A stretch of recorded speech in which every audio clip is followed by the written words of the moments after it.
Goodwill AME Church in North Mount Pleasant has been a staple in that community for decades. Now it's still standing strong despite growth, development, and infrastructure areas in that community. Today, I talk one-on-one with the pastor of this church, Quintin McPherson, for this edition of Quintin's Close-Ups. And if you haven't already, subscribe to my YouTube channel and like Quintin's Close-Ups on Facebook. Reverend Quintin McPherson, welcome Yes, to Quintin's sir. Close-Ups. Thank you for this opportunity, my brother. Thank you. Oh, you're very welcome. Needless to say, you are the pastor of Greater Goodwill African American Methodist Episcopal Church, which is in North Mount Pleasant, right there on Highway 17 North. And I just told you off camera that I'm a huge fan of the church because you all are a staple in the community and do a lot of great things in the community. In fact, Goodwill AME Church is where the will of God is actually done for the good, of course. So tell me, Pastor, what's new, what's now at Greater Goodwill AME Church? Well, again, thank you for this opportunity. I've been blessed to serve Greater Goodwill since November of 2022. And one of the things I discovered when I got there for my members, my congregation, going into Charleston, going into North Charleston, is still quite a haul for them when you consider traffic and things of that nature. And so we started bringing representatives from Charleston County, from the municipalities over to us. We've had what we call Community Day, and representatives from Charleston County government talking to my folk about their property taxes and talking to them about different resources that are available to them. So instead of my people having to drive into North Charleston or into downtown, we've been able to bring those resources over to them, and it's been a great help. Like I said, for my members not having to travel from Mount Pleasant, and as you stated, Mount Pleasant has grown so much. You've got what they now call North Mount Pleasant. And so, with the growth, just trying to serve the people in the community, again, bringing the resources to them versus them having to go out for the resources. Yes, sir. And, like I told you off camera as well, I used to work in North Mount Pleasant a lot for the restaurant group. So I would work in North Mount Pleasant almost every week. And I've seen it grow from where it was where it started actually to where it is right now. But with that growth, and obviously the needs for the community continues to grow, what exactly is the community's needs and what exactly are the community's wants? Great questions. What we're looking at now in terms of the growth is helping people to maintain their property. A lot of the property in Mount Pleasant was known as heirs property that's been handed down from generation to generation. And a lot of it is waterfront property, very desirable property. And so having conversations with the members of the church, the members of the community, letting them know, Big Mama and Big Daddy, so to speak, made great sacrifices for the family to have this property. It's been handed down from generation to generation. And so making sure that everyone understands the amount of their property tax, if there is any assistance to help them pay that property tax, make sure the property taxes are paid in full and on time. We cannot tell people not to sell their property, who to sell their property to, but hoping that we can keep it in the family, so to speak. And so before selling it to someone outside of the family, giving someone in the family or even in the community an opportunity to purchase the property. Because, what we see a lot of is you and I are neighbors, you sell your property, someone comes and builds a multi-million-dollar home. Well, that increases the property taxes for everyone around us. And so just working with our community members to help them understand what's going on, to understand the growth and how they are being affected by it. And the biggest piece is that property tax piece. Folk are used to paying a certain amount. Someone comes in and builds a multi-million-dollar home, or you have a development that comes in with multi-million-dollar homes. And so before you know it, your property tax has skyrocketed. And, just trying to help folk to keep their land that those that came before them sacrificed and, did everything so that the family could have something, as the Bible teaches us to leave an inheritance for the children's children's children's children. And I'm just trying to help families to hold on to what we know as the American dream. And Pastor, when I look around North Mount Pleasant, I look at all the miles over there, of course, which we all love and cherish those particular communities. Where exactly is Ayers property now, and how much of it is actually left? Excellent question, my brother. Coming into Mount Pleasant, we have what's called the settlement communities.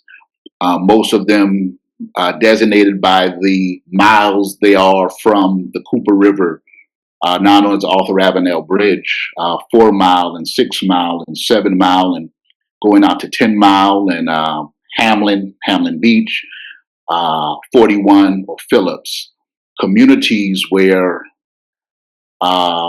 African Americans settled and made a family, created an environment of love, an environment of safety, in a place where they knew for generations to come there would be something there for their family. And so, as the area continues to grow, as Highway 17 has gone from 2 lanes, 1 lane each way, 4 lanes, 2 lanes each way, and I think now 17 might be 8 total lanes, 4 lanes each way, and in some areas a left turn and or a right turn. And so the settlement communities are still there, but the demographic of the communities have changed. And so we're still engaged in these conversations. As my community goes to county council meetings, I try my best to be there for them, because the growth is happening at a rapid pace. And so it's wonderful that the additional resources are coming to the area, providing jobs. But on the flip side of it, people are losing their land. And the settlement communities are still there. How much longer they will be there depends on our commitment to keeping it there. Depends on us knocking on doors and getting signatures and going before the county council and expressing ourselves. And so, that's what we've been doing. That's what we will continue to do to preserve our settlement communities. So, where exactly are the? Okay, let me ask you this then, Pastor. What is the demographic right now in those settlement communities? You still have families that have been there from the very beginning, still have their family property, still have their heirs property, and you also have new development. Again, this tri-county area is growing by leaps and bounds daily. There are people moving here daily, and settlement communities, once all African American, you now see different races, different nationalities in these communities. And no one is against that. There is no problem with that. Again, what we see now as development is happening, as multi-million-dollar homes are being built, the property taxes are going up. And a lot of our folk lived on what we know as a fixed income, and cannot afford the property tax. And so, in that area, what might have been 100,000, 150,000 a few years ago, you're probably looking at about $500,000. And so, we're working together to preserve Ayers property, to preserve our settlement communities, and it's a fight, but we're in it. And again, we can appreciate the growth. We just want to make sure the infrastructure Is there, our students are still catching the bus right along Highway 17 and all, hoping that people are paying attention to the flashing lights on the buses. Um, but, we just want to make sure that the voices of the settlement communities are heard, and that as we continue to grow and continue to plan, that the residents of the settlement communities are not forgotten. Let me go right there, Pastor, because how do you actually grow with smart growth? Yeah, there are days when leaving from Somerville, going into downtown can take 2, 3 hours. Um, Growth is happening here rapidly. Um, and so I believe that our leaders in government, as well as our leaders in the community, must continue to come together, take a look at what's going on, and look at our infrastructure, put together plans you're never going to please everybody, but we've got to do our best to work together to try to alleviate some of the traffic, to try to alleviate folk being stuck on the roadways 2 and 3 hours, which should normally be a 30 to 45-minute drive. I believe that continuing to have the necessary conversations, which sometimes can be difficult, but we need to have it, as again, growth is on the forefront of our area, and people are moving to this area, which is great, because again, looking at that economic stability and things that come along with that. Um, but we just continue to try to find a way to reach a resolution that works for everyone. What exactly is the economic stability for the people in North Mount Pleasant, particularly in those settlement communities? Well, from the economic stability standpoint, as we continue to grow, we do see companies coming here, which does give opportunities for jobs. As we continue to grow, at one time before in Mount Pleasant, all you had was Wando High School, and now there's Wando and there's Lucy Beckham. And as Mount Pleasant continues to push out into what we now know as North Mount Pleasant, going into Allwendale and maybe even into McClellanville, there will be a need for additional schools, a need for grocery stores. On the other side of that coin, we have to figure out our infrastructure, our roadways, our internet service. And so, again, you take a look and say, yes, the area is booming. Um, there are companies coming here, jobs are being created, but do we have the infrastructure to handle the additional traffic? And so, that's the flip side of it. Um, Being stuck in traffic, having to get up earlier to try to get ahead of the traffic, maybe leaving the office a few minutes earlier to try to get your child to a game, to practice, to things of that nature.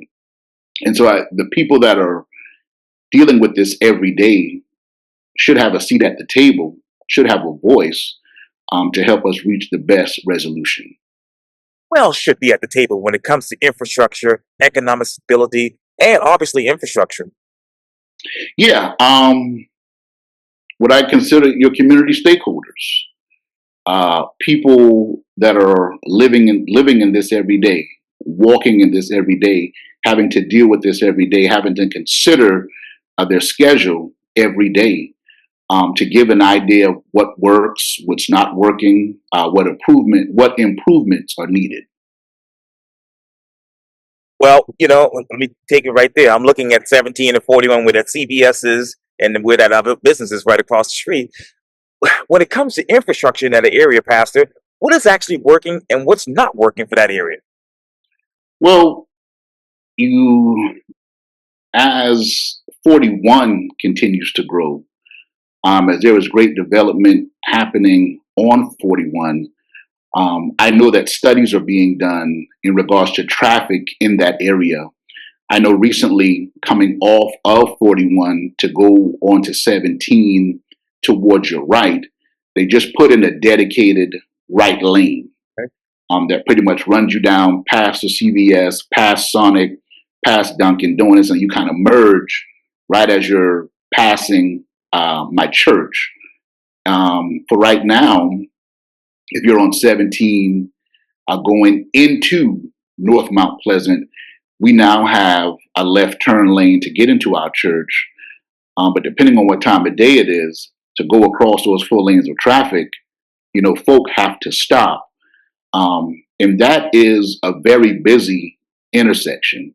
But again, I know that studies are being done because that dedicated right turn lane has been put in.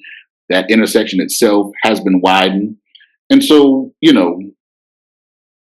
the issues are there. The issues have been seen, they've been talked about. And so we know that things are being done about it. And additional studies will continue, and hopefully more improvement will come to the area because, again, we're growing. We are growing. And on a personal footnote, I know when they built that Dunkin' Donuts, saw that from start to finish. Speaking of which, let's talk about the jobs. What exactly are those ideal jobs that need to come to that area right now? Well, there are shopping centers up and down 17. Even if you start where that Walmart is there. I believe there's a TJ Maxx and or Marshall's there. Total Wine is there. You come up a little bit. There's Town Center, and then you come up again, and then I think that's the Oakland Shopping Center where the other Walmart is. Right. And even as you see those shopping centers, you drive around, a lot of those spots are vacant. And so I'm interested to see who is going to come to the area, what is going to come to the area. There are a lot of retailers. Again, there's Walmart, TJ Maxx, Home Goods, Marshalls, Kohl's, pretty much any fast food restaurant you can name is up and down 17. But I'm interested to see as you can see some new water lines coming in. You can see construction signs of who's going to handle the construction. I see Aldi is getting ready to open up. I would imagine in a few weeks that building is wrapping up. 2 Walmarts, 2 Lowe's. Is there a space for a Home Depot? Who knows? But because of the growth, the possibilities are endless. And again, those that need a job, looking for a job, the opportunities are there. What opportunities should be brought to that area to help out with the economic stability of that area? Well, I'm not sure who should come, but the opportunities are there for a company to come. Costco is there. And back in that end, they've got some other stuff over there. Several apartment complexes are in the area, self-storage. So again, the possibilities are endless. The land is available. It's just a matter of who wants to come and who's looking to apply or looking for that type of opportunity for employment. With all of this growth that's going on around, and I'm looking at it right now in my mind, where your church is, where the Dunkin' Donuts is, the gas station, Sonic's, all that down there. I miss that area a lot. But how does your church stand out in the midst of all of this growth and development? Well, believe it or not, when people ask where the church is, because the church sits back a little bit, and I explain to folk, we're at 17 and 41, and say, I think I know where you are. But opening up our doors to the community for community meetings, for community concerns, even tonight, Mount Pleasant Waterworks is having a community meeting to come out And this will be about their second or third time coming to us, where we work well with ECHO, East Cooper Community Outreach. They've come, they've utilized our space to meet with clients. They've utilized our space to have meetings. Community groups that are looking for a space to meet, to have a town hall, to talk with the community, for folk to express themselves, vent, ask questions. We've provided that space at every opportunity. And so just being a safe space for the community to gather, a safe space for the community to share its information, a safe space for folk to ask questions and to receive answers. We provided that, and still looking to work with community groups, community organizations that need a space. And again, opening up our doors to the community. What questions do you want to ask when it comes to the growth and future of North Mount Pleasant? I just want to make sure that as the growth continues, the stakeholders, the community members, those that make the community what it is, the heartbeat of the community is not left out of the discussions, out of the decisions, out of the thoughts and ideas for the area. Again, there's been a lot of change in the area. I mean, the fact that it's even known as North Mount Pleasant lets you know how how it's grown, how 17 has widened, the addition of town center, shopping centers, restaurants, businesses up and down 17. Just want to make sure that those that have been there, that are still there, and that are looking to leave something for generations to come, not just have a seat at the table, have a voice, that they understand what is going on, that they can ask questions about what is going on before we move forward with anything. Pastor Quintin McPherson with Greater Goodwill AME in North Mount Pleasant. Thank you for your time. And again, welcome to Quintin's Close-Ups. Thank you, sir. I appreciate the opportunity. Thank you. Thank you. You're welcome.